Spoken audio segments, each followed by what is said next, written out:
Well, it took like 2.5 years, but finally we're at the end of the Harry Potter movie series, the 7th book, the end of all things. I think I mentioned this before, but I haven't watched any of these movies since they came out, and it is kind of interesting to go back now that I'm older, and I can really appreciate like how the story gets a lot darker as it goes on. Like the first book and movie are like very much for 10-year-olds, right? But then by the time we get here, Deathly Hallows, it's like things are getting a little messed up, you know what I mean? But all the same, let's take a walk and check out Harry Potter and the Deathly Hallows Part 1. But before that, really quick, this video is brought to you by Scentbird. If you ever find yourself traveling the world trying to defeat an evil snake demon man, you might as well at least try and smell good, you know what I'm saying? Well, Scentbird can help you with that. Scentbird is a service that's reimagining everything about how people discover, shop for, buy, and experience fragrances. For about $17 a month, you get to try new luxury brand fragrances of your choosing, from Tom Ford to Gucci, and they even have more niche brands like Heretic and Skylar, and tons more than I could ever list here. All you gotta do is you just sign up using my code AMV, and you're gonna get 55% off your first month, so that means it's only like $7. And then you get to pick which luxury fragrance you want, or answer some questions and discover new brands of fragrances you might have never found otherwise. Scentbird sent me 3 different fragrances in these cool bottles they have that actually have quite a lot in them, okay? The tubes they send you have about 30 days worth of uses, so you really get to try out the scents and see like how you actually feel about them. So these 3 are the ones they sent me, and all of them are pretty much exactly the kinds of scents I personally would actually wear. If I had to pick a favorite, which is hard, I guess I'd go with Haltane, because turns out I have a lot of fragrances just like it.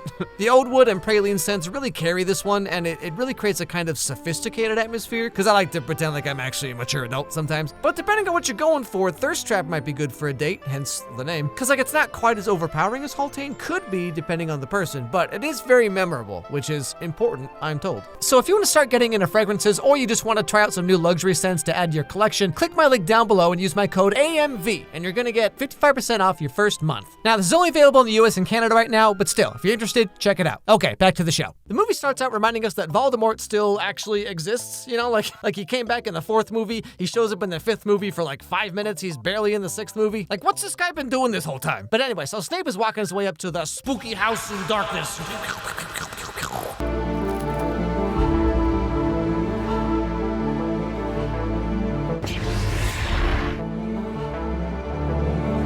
You know, whatever your opinion of Snape is, like, you know this dude was definitely a theater kid, right? Like, every time he casts a spell, it's the most hilariously dramatic thing you've ever seen. Sir, what are these arms doing? Anyway, so Voldemort tells everyone that the prophecy says only he and Harry can kill each other. But because they have, like, the same wand, sorta, kinda, they can't really do that because the wands will just repel each other, so he needs to use someone else's wand. I require your wand.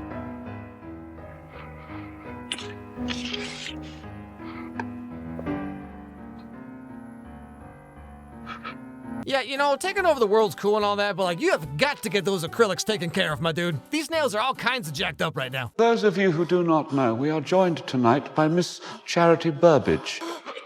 It is Miss Burbage's belief that Muggles are not so different from us. She would have us mate with them. You know, I'm starting to think this might be an allegory for discrimination. Anyway, so flashing over to Harry and friends, the Order arrives at his house, which now includes that one girl from the 4th movie, you know, the buxom baguettes or whatever they're called. Now, they're here because they have to move Harry to somewhere safe, but of course, while they do that, the Death Eaters are probably gonna notice, so they have to come up with some way of hiding Harry in plain sight.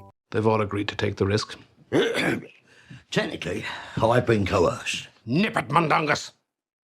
For those of you who haven't taken Polyjuice Potion before, fair warning, it tastes like goblin piss. I have lots of experiences with that, dear Maddo. So most of them drink this Polyjuice Potion and they all morph into Harry in just like the most disturbing scene of all time. I mean, Hermione, no! What happened here? What is this? This is just what all my nightmares look like.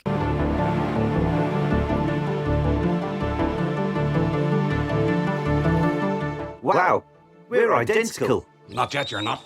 You need to change too, Potter.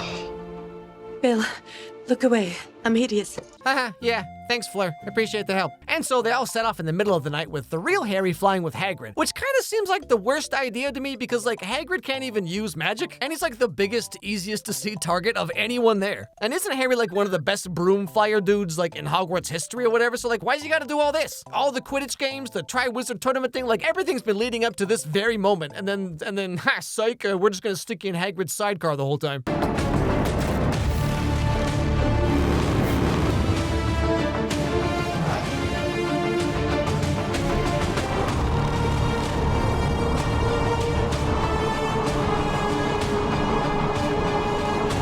And so after breaking about 14 Ministry of Magic laws, they're immediately attacked by Voldemort and the Death Eaters because someone tipped them off. And call me crazy, but perhaps it's this new guy over here we've never seen before. Anyway, so Voldemort goes right after Harry and he's all like, abracadabra, and then Harry's like, a boopity boppity, and then a bunch of spaghetti comes out.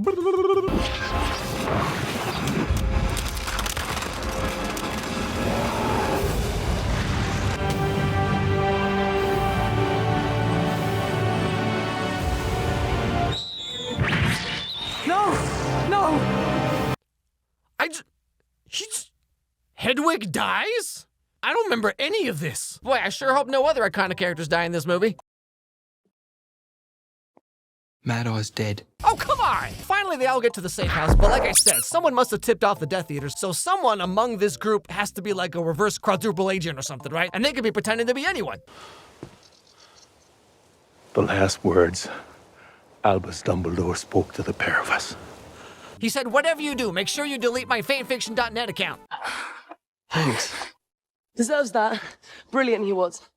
I wouldn't be standing here without him. Oh, you're not gonna ask her any questions, huh? I see how it is. Wait, what color was the two-piece lingerie set I got you for Christmas 2 years ago? Ha, trick question, you got them for yourself, but we had family over, so you pretended they were mine. Oh yeah? Well, what's your safe word? Ha, trick question again, I don't need one. Honey, it is you. Anyway, so Mad-Eye Moody is dead, Hedwig is dead, George gets injured and barely survives, so Harry's kind of starting to feel a little guilty about all this, cause like, really this is all happening because of him. And so he sets off on his own in the middle of the night. Going somewhere?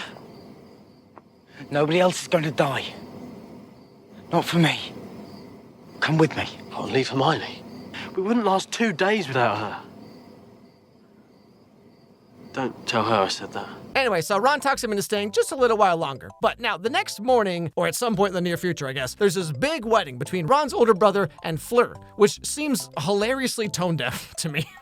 Like having a wedding while the world is ending around you, just like, hey, you want to try reading the room a little bit? It's like when COVID was in full swing and everyone had that one cousin who was like, hey, y'all still coming, right? Don't forget, we're registered at Lululemon. Now, right before this, the new Minister of Magic head dude guy shows up to fulfill Dumbledore's will, because, you know, he's dead now. Ron gets a reverse flashlight, Hermione gets a children's book, and Harry gets the golden snatch from the first movie. And understandably, they're all like, the heck are we supposed to do with this stuff? Is that it then? Not quite. Dumbledore left you a second bequest. He said, Harry gets my Tony the Tiger fursuit. Whatever the heck that means. The sword of Godric Gryffindor. Oh yeah, that one, that too. Yeah, that's probably more important. But here's the thing, no one actually knows where the Sword of Gryffindor is anymore, so he doesn't actually get it anyway. But all the same, at the wedding, Harry starts talking to some older people he meets who apparently knew a lot about Dumbledore, and Harry starts to realize that there's a whole lot more about that weird dude than he thought. I'm told he's been thoroughly unriddled by Rita Skeeter. I'm sure Rita Skeeter thought it well worth a trip to Godric's Hollow. Godric's Hollow? You don't mean to say he lived there too? Are you sure you knew him at all? Of course he didn't know him that well. All Dumbledore ever did was talk in these weird circular riddles and then just disappear for months at a time. I hope the light of dreams guides you to the fires of the Phoenix Destiny, where all will be made clear in the opaque firmament of the stars. So yeah, good luck with that, Harry. Anyway, the wedding gets attacked by Death Eaters, of course. So Harry, Ron, and Hermione teleport away to central London, I think. And long story short, they end up going to that secret apartment house thing from the 5th movie. And that's when they make a startling discovery about that Horcrux locket thing they got in the 6th movie.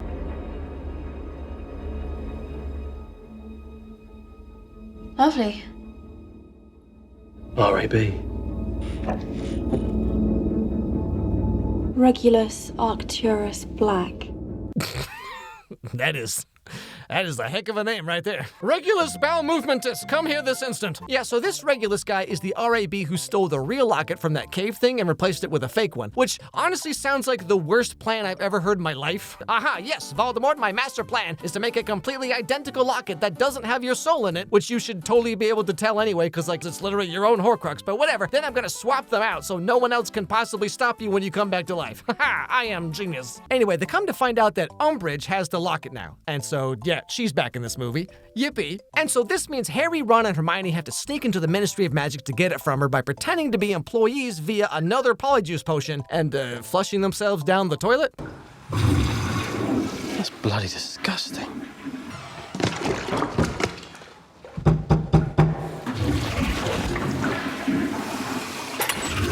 Yeah, Yeah, so like 2,000 years of magical society development, and this is the best they could come up with, huh? Anyway, so they sneak in, one thing leads to another, but ultimately they find Umbridge with the Horcrux locket around her neck. Mary Elizabeth Cattermole? A wand was taken from you upon your arrival at the Ministry today, Mrs. Cattermole. Is this that wand? Would you please tell the court from which witch or wizard you took? Can we just take a moment and acknowledge this dude's insanely solid jaw? I mean, this guy could suck peanut butter through a paper straw. Wands only choose witches, and you are not a witch. You're lying, Dolores, and one mustn't tell lies.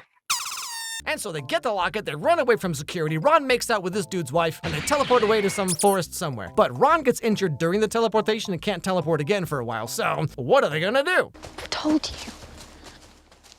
Ron isn't strong enough to apparate. Well, then, we'll go on foot. And now for the names of missing witches and wizards. Now, because he's injured, Ron has to rest as much as possible, which means Harry and Hermione are together doing all the stuff, you know, being friendly and smiling and doing happy stuff? How dare! So the next, 45 minutes of the movie is kind of just Ron being all harumph harumph while they walk through the UK countryside trying to find Horcruxes, you know, like...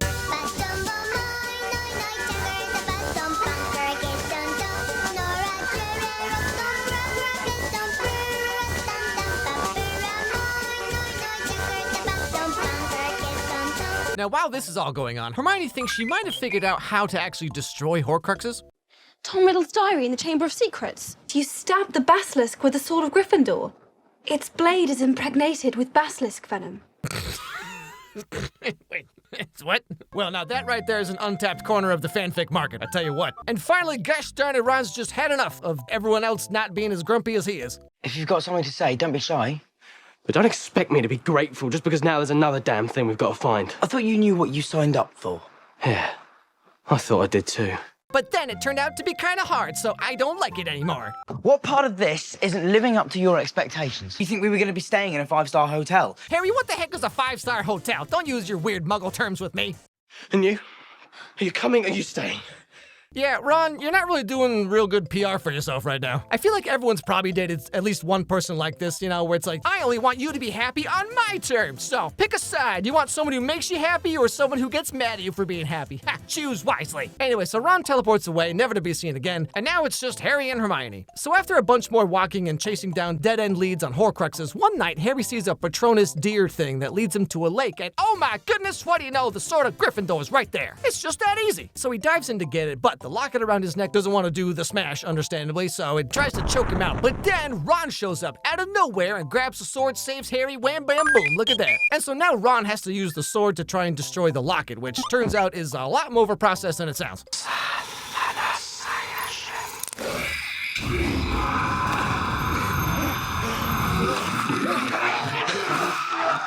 have seen your heart. I have seen your dreams, Ron Weasley. I've seen your dreams, Ronald Weasley. Ha! I ain't afraid of you. I got nothing to hide. I've also seen your entire internet history. Yeah, okay, all right. I'm just gonna put the sword right back where I found it. And then Ron sees this weird vision of Harry and Hermione with the same skin complexion as a Mr. Beast thumbnail. But never fear, Ron overcomes his Jacob from Twilight angst and destroys the locket once and for all.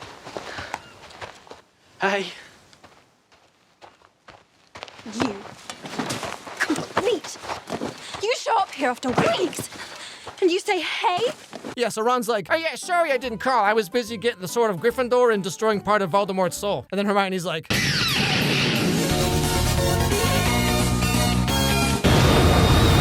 Now after this, thanks to Hermione being a big old nerd, she comes to the conclusion that Luna's dad might know something about something because way back at the wedding, he had this Illuminati necklace thing and the same symbol was on a grave they found and also written in that children's book she got from Dumbledore, you know, because this is how Dumbledore just does everything. Always remember that help can be found in the recesses of the shadows between the darkness. If you only but look for light is the griffin's elbow. Sorry, I just got back from Burning Man.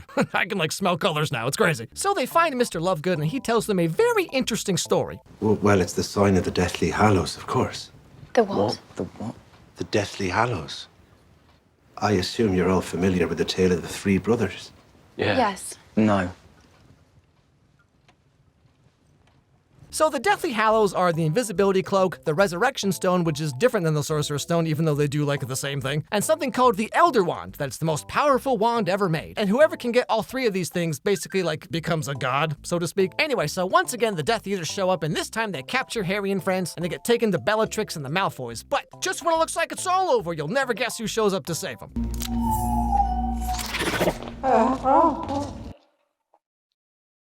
Dobby? Dobby's come to rescue Harry Potter, of course. Dobby will always be there for Harry Potter. Are you saying you can operate in and out of this room? Could you take us with you?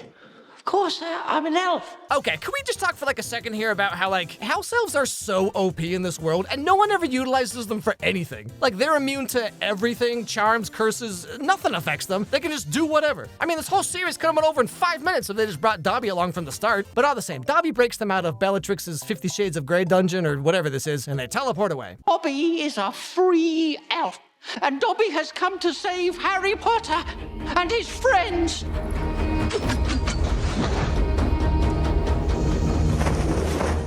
Wow, good thing they got away just in time and nothing bad happened on the way. Hold on, okay? We'll fix it.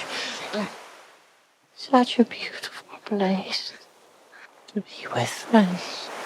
Dobby dies too? I don't remember any of this. Oh yeah, also turns out Dumbledore had the Elder Wand and now Voldemort has it. And this is just where the movie ends? I mean, I can take or leave Mad Eye Moody, okay? But Hedwig and Dobby dying in the same movie? What kind of psychopath wrote this? But of course, this is all setting us up for the final movie, Deathly Hallows Part 2, which I will get to soon, probably.